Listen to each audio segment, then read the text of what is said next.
Hi everybody, welcome to Raising Vibrations. Today's video, I want to talk to you about Saturn and Jupiter. And I want to explore with you the significance of these two planetary pairs and what happens when you look at the cycle that they go within. They've got a phasal cycle that they are always traveling within. And I also want to talk to you about the three squares that are in motion at the moment with Jupiter and Saturn. And I also want to reveal to you a planet that I think has been having a strong impact on the significance of this Jupiter-Saturn cycle.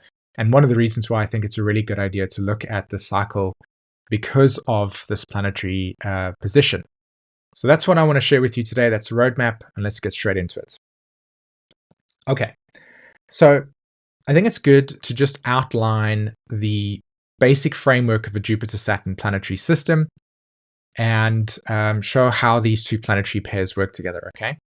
So from an evolutionary astrology perspective, the archetype of Jupiter has to do with the formation of a philosophical framework or a set of beliefs, okay? A perspective, a point of view that you will hold as an individual and what a society or a culture will hold as its sort of large framework, okay? So for you and me, we gather some information, we gather some data, we read some things, and we go through life and we experience certain events and circumstances within our lives, and we begin to form a worldview that informs us about reality, okay? So you can start to see how if you put like 5 or 6 people in a room and they have different Jupiter placements, that not everybody's going to see it from a unique perspective. There's always going to be somebody prioritizing this perspective and another person disagreeing with that. And that's ultimately where we have debates, but we also have conflict in agreeing on a certain thing. Okay, so that's the Sag archetype, the Jupiter archetype. It's how we build our worldview and how a society will form its core faith or truth or perspective, okay? Now we have the principle of Saturn. And the principle of Saturn is very much to do with the order and the lines that are drawn to establish where things begin and where things end, okay? Where the line is. So Saturn is very much about the sort of form principle, the order of and the structure, the law that a society will use to govern its perspective or its faith, okay? The regulations that will be in place to prevent or allow things to happen. So it's the boundaries, right? So you can see that when you put Jupiter and Saturn together, you have what is called the state, Saturn, and Jupiter, the church and state, yeah? And they sort of, they interact with each other on a very consensus level. It's the core cosmology and faith that then informs the laws, and then the laws uphold the core philosophy and faith. So that's the same for you. You have a set series of belief systems, and then you utilize your Saturn to give order, and you define your reality, and that Saturn is in deep service to your Sagittarius beliefs, and your Sagittarius beliefs or your Jupiter belief systems will then inform the philosophical structure of your reality. Okay, does that make sense? So these two planetary systems, when you track them in your natal chart, or if you track them through transit, like I'm going to do today, you can start to see how a society will be in a consistent state of reforming certain belief systems. It will develop certain laws and perspectives based on the current context and cultural sort of faith that is at the time. And it's always in a constant state of change. So 30 or 40 years ago, there will be a certain set of perspectives that of society will uphold. And now today we can look back at that and we'll say, wow, that actually feels a little bit outdated, right? And it's the same for me and you. We have our own core sense of perspective and truth, and then our core, as I said, like the way that we will establish that as our reality. Okay. So Jupiter-Saturn cycles last 20 years from when they conjunct with each other all the way to when they conjunct again. So 20-year cycle. And then every 10 years, there's going to be an opposition between the two.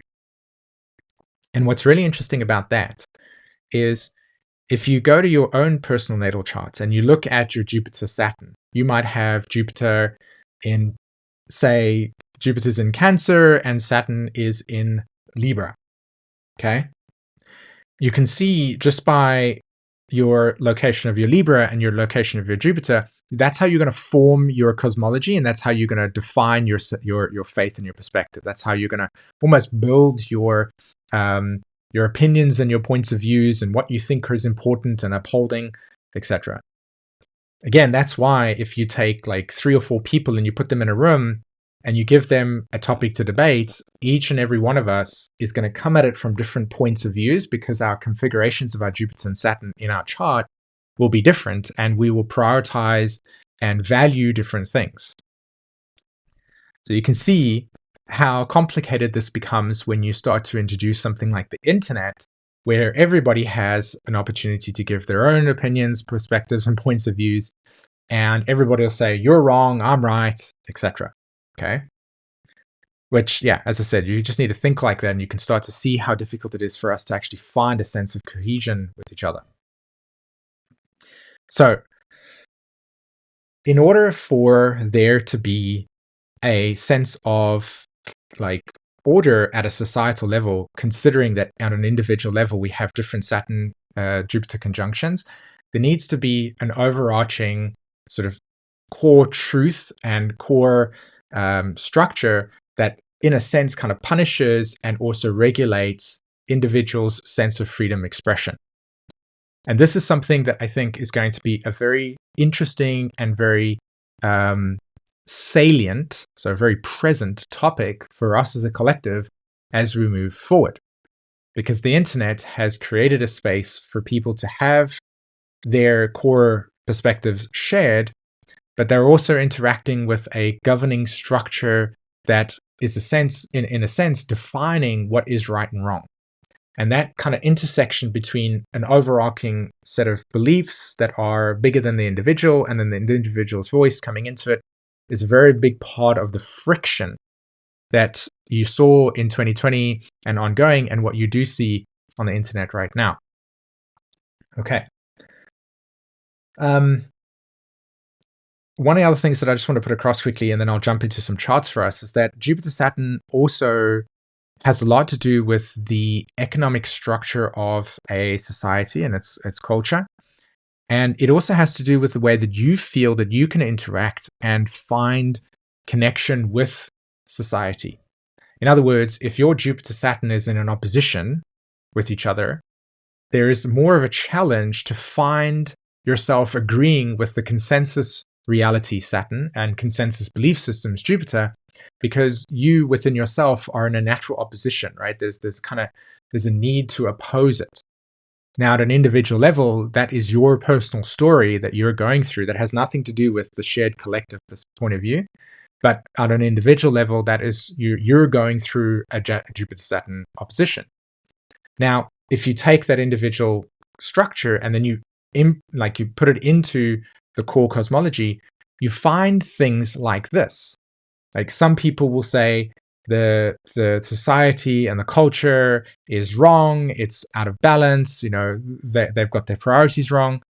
And you find yourself struggling to actually come into and integrate within a culture or a society because within your own Jupiter-Saturn connection.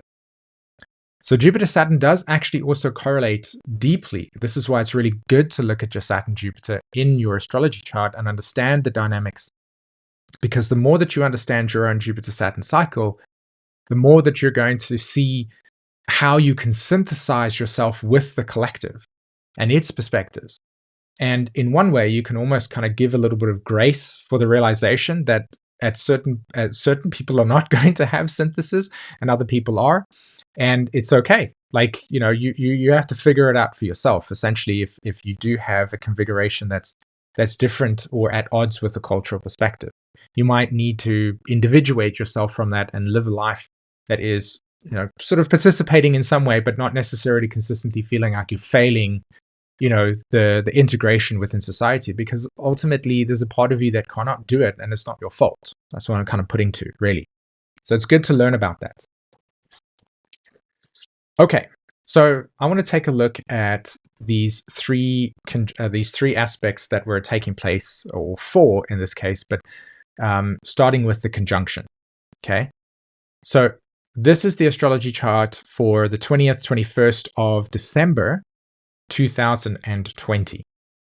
This is when we had the big, great conjunction in Aquarius. I actually do have a video of talking about the Jupiter-Saturn conjunction and the impact that will have on society. I'll leave a link in the description of this video. Sorry, the comment section. You can go check that out. But this conjunction between Jupiter and Saturn happened then, right? So this was 4 years ago. Is it safe to say that we live in a very different world from 2019, 2018, 2017? Would you say to yourself that, there's a lot that's changed? And of course, there's always going to be a lot that's changed. But in retrospect, from that conjunction point of view, there is a large, significant influx of AI everywhere. Aquarius, right? There is so much more tech everywhere. There's so much more. There has been such a different shifting in the way that we as human beings have found to be able to connect with society, because for most parts before 2019, everybody was just in this monotonous kind of like go to work, do this routine thing. 2020 came along, loads of things broke up, and now a lot of people don't go to work Monday to Friday, right? They stay at home and they work from home in most cases. You can see the shift that has orientated itself, that has taken place, that has reorientated a lot in our lives. We might not necessarily fully take in so much of the change completely, but if you just sort of pay attention to what has changed, you will see that a lot has come about with this conjunction. And in an Aquarius signature, what I think is really fascinating and interesting is that we've become less socialized, in the sense that we don't communicate with each other in a way that is sort of connected anymore. We're very detached, right? We're very detached. I mean, look at me. I'm even doing this video. I'm communicating to you, but I'm doing something different by the time you're watching this video. You know what I mean? And that's what technology has provided to us. And that's already been in place since 2000s and the 2010 era. But it's really, really present right now. And what's also very present is there's been a lot of breaking apart and people drifting into different directions. Whereas once, be 2019, you would have had sort of connection with family or connection with people, and now you notice that you're sort of you don't even speak to them, or you don't. There's been a drifting that's been taking place. And Aquarius very much is about that. It's kind of a drifting archetype. It breaks things apart and it separates it, and then it says this belongs here, this belongs here, and it also creates Aquarius. It creates the necessity for acceleration, right? To accelerate things, to go into more pioneering ways of reality. But I don't want to go further into that, but gosh, there's so much to talk about Jupiter-Saturn in Aquarius and the necessity for, I'll just say these two things. One thing that's been really clear to me is the relationship between the consistent division of our conscious attention to our body and the sort of escape into the digital world, and now living in that digital world completely. Man, you just need to look at video games like Roblox, for instance. I mean, that platform has exploded through 2020 with all the kids staying at home. And now, most kids will be there. They'll be on computers, on technology, and it's decentralized. You're not on Earth. You're not playing around, in earthly realms. And then you have another group of people that have actually come into the necessity of binding the body and the sort of Uranian realm together, right? Where you use technology as a way to read up and research about your food diets or your food that you want to eat. And ChatGPT, for instance, is another great example of the connection with data, but then also how you could use that for better or for worse. So that's one thing that has definitely come through the Jupiter-Saturn cycle, is that the way that we will now value cryptocurrencies is very different. And we've had cryptocurrency like sort of fluctuations and prioritizations. I mean, the CBD, central CDC, central digital coins, CDC, right, is something that is wanting to come into play. So money becoming digital, and it's becoming less and less sort of paper orientated. Here in Sweden, it's pretty much digital. So you can see how society is orientating and changing itself in accordance with this. But for me and you, and this is where the real piece comes in, right? And I talked about a planet earlier, was where is Pluto at the moment? As in, like now. Pluto is at 29 degrees of Capricorn, but it's been in Aquarius for a long time. It's been at 0 degrees, right? Which is where Jupiter-Saturn conjunction was taking place.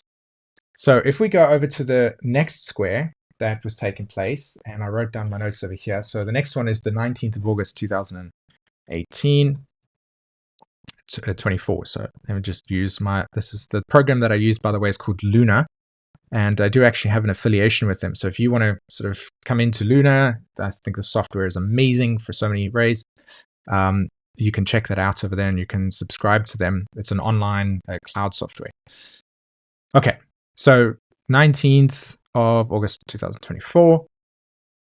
And here we have the square between Jupiter sitting at 17 degrees of Gemini and Saturn at 17 degrees of Pisces.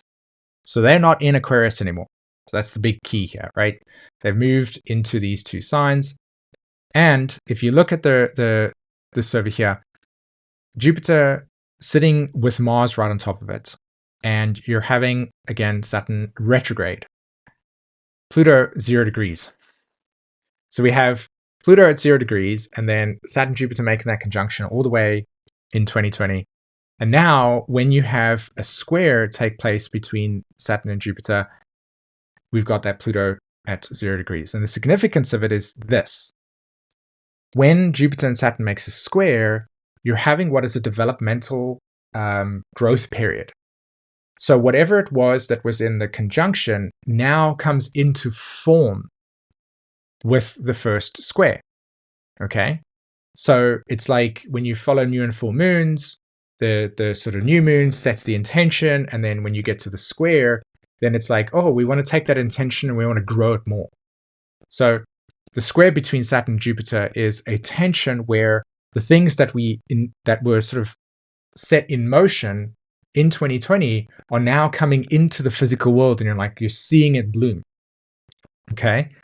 And I mean, there are so many things to name, but you just need to look within yourself to see how much you have changed and reorientated yourself regarding your own personal cosmology and your own Saturn sort of laws that you want to. A lot of people are now at a developmental phase where they want to bring more of their core sense of structure, their core sense of truth, their core sense of perspective into the world and live in alignment with that, right, at an individual level.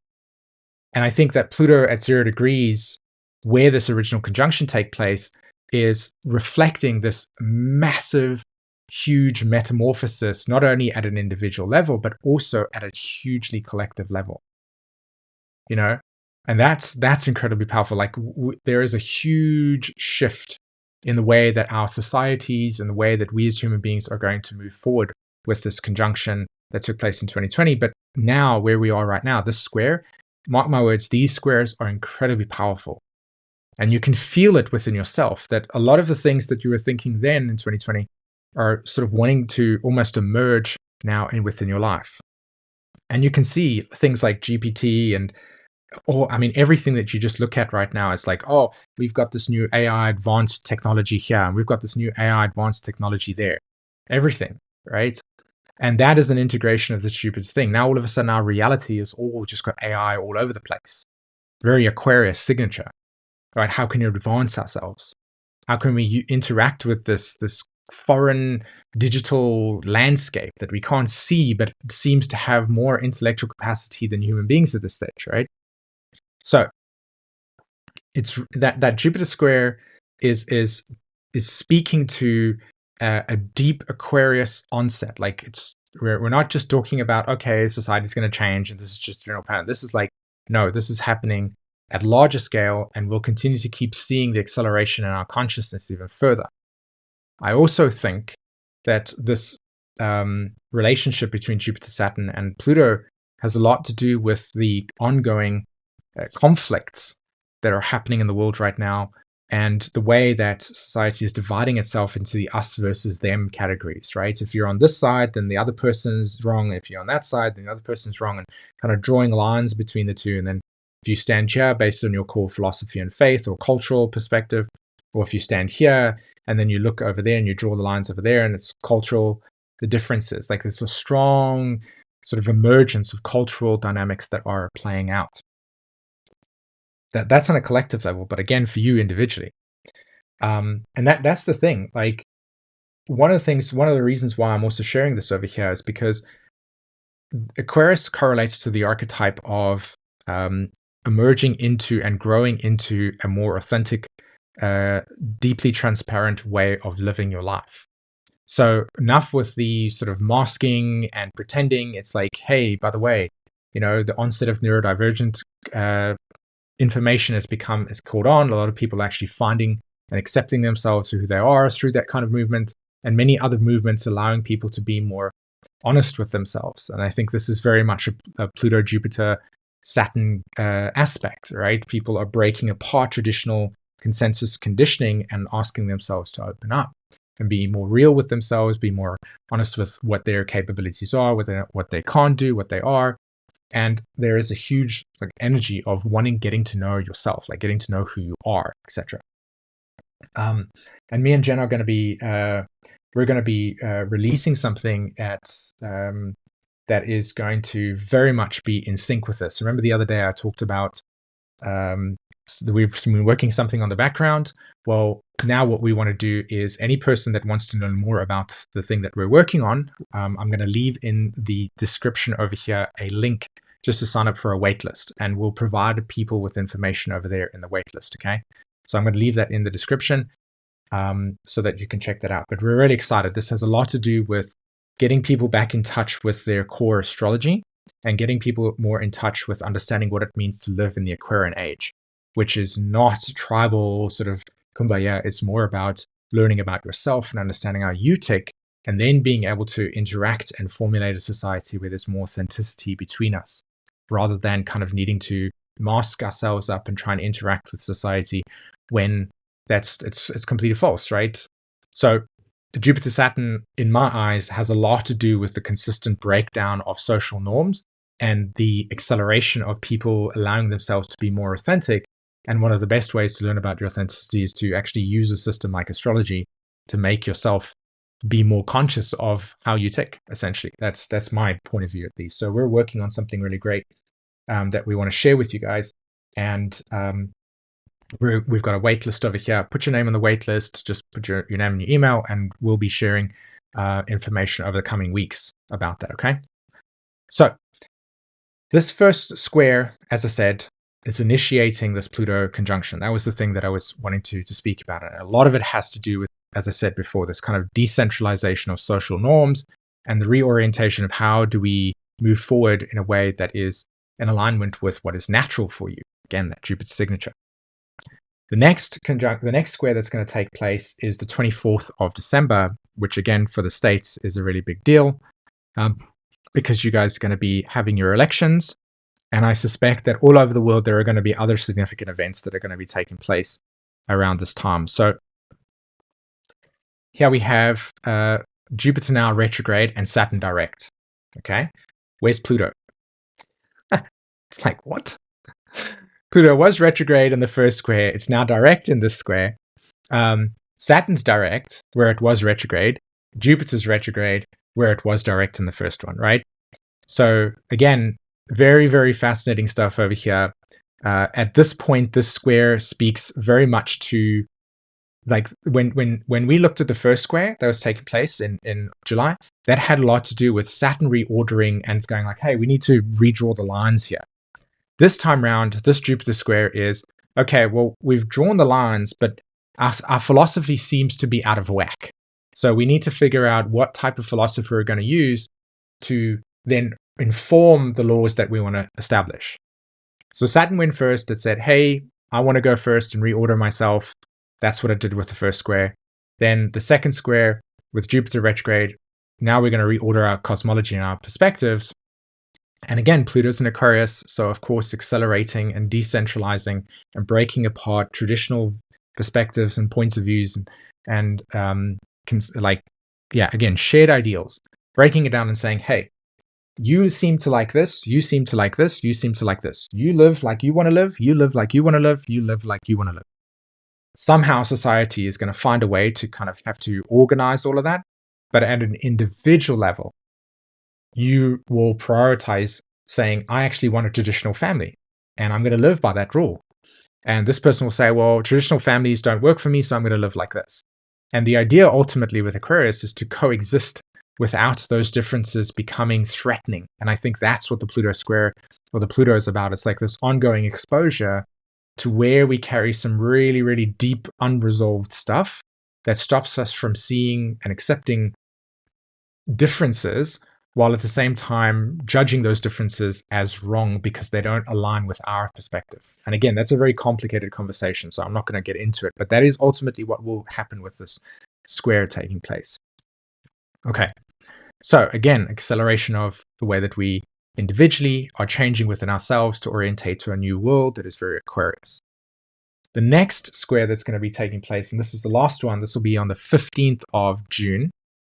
And here we go over here. There it is.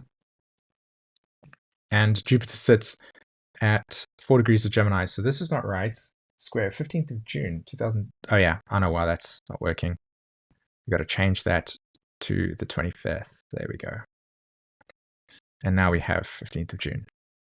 Much better. Notice this, okay? Pluto is now, it's 3 degrees into Aquarius. It's like, okay, cool. We've been doing this whole decentralizing thing. Jupiter, you've had your retrograde. Saturn, you've had your retrograde. But now we need to move forward. So this last square that takes place is about forward movement and change. And look what's happening here. Saturn enters Aries. It's no longer in Pisces. Okay? Jupiter is no longer in Gemini. It's in Cancer. And they're both 1 degrees. Notice there? And you can also see that Neptune is now in Aries. Neptune has not been in Aries since Neptune has not been, it's been in Pisces since 2011. So when this square between Saturn and Jupiter take place, Neptune is already in Aries. So it's shifted. An outer planet has shifted. Pluto has shifted, right? Uranus is about to shift. So this pattern, this final pattern between Jupiter and Saturn is about a shift and a progressive movement into new reality. And we are in a gestation phase regarding this Jupiter-Saturn cycle where there's a lot that's changing, a lot that's reordering itself. And then eventually by next year, June, that's when there's a sense of like, okay, we've completed this formation of this social construct and the social perspective that we hold as a collective, but also individually. And when Jupiter and Saturn make this last square, not only are they in different signs, but they also are in signs that are about change. Cardinal signs, Aries, Cancer, Libra, and Capricorn are all cardinal signs, and they're initiating of change. So it's a really big deal. We're heading towards a complete shift. And it is also a shift relative to the original conjunction that took place at 0 degrees of Aquarius, where Pluto has been hanging out for 2 of the 3 squares there as well. So, I mean, you can't even make this stuff up. Look at where the moon is, right? The moon is literally crossing Pluto and Aquarius at the same time. So this is a huge thing. And I think that by the time we get to this point, a lot of us will look back over the last 6 to 8 months and gone, whoa, so much has actually changed within myself that I'm actually like, I'm going in a different direction. I thought I was going in this direction, but I'm not. Society thought I was going in this direction, but it's not. Because over the next, like, as I said, since August up until June next year, so much is under this kind of change and reordering. And yeah, so you can expect a lot of change to be taking place. So one thing that I want to let everybody know as well is in the description, I'm going to leave a link to a Telegram group that I have, or me and Sharon have. And in there, it's basically people that want to, if you feel that you want to give your ideas and thoughts about videos you want to create, or you want to stay in contact with things that we're doing, you can also join the Telegram group as well. So if you want to learn more about the up and coming project that we want to be sharing with you guys, there's a link in the description. It's to sign up for the waitlist. That's where we're going to be sharing the information, telling you what's coming. And if you just want to participate, just want to be part of our Telegram group where we get to see new content we want to share, or maybe you want to share a little bit about what type of content you want, that's also there as well, okay? All right, my friends, have an amazing day. I hope you got a lot from this video. Take care. Bye-bye.